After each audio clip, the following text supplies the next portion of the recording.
बड़े होकर पता नहीं हम सब ऐसा हंगामेदार एडवेंचर कर पाएंगे या नहीं।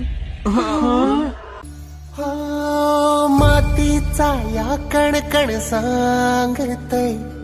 मावळ्याच्या मना मंदिरातय,